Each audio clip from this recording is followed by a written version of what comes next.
Alrighty, got a minute. Next position is a back bridge. Hips up, eyes up towards the ceiling. It's like a tabletop. Fingers back. If this hurts your wrist too much, or your biceps, or your elbows, you can turn your fingers out. Gets less pressure on there. Turning your shoulders a bit too much might be an indication that you need to drop down a little bit just to close that shoulder range. But if possible, you want to be able to open up all the way and have the fingers as close as you can towards each other. Really open up the biceps, the chest, the back. Have that mobility through those shoulders and that strength as well. But obviously with this, no pain. You don't want to have pain.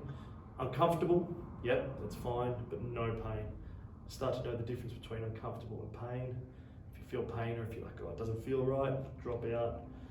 Send me a message, let me know so we can reassess your program. But you should be feeling it. That's a minute.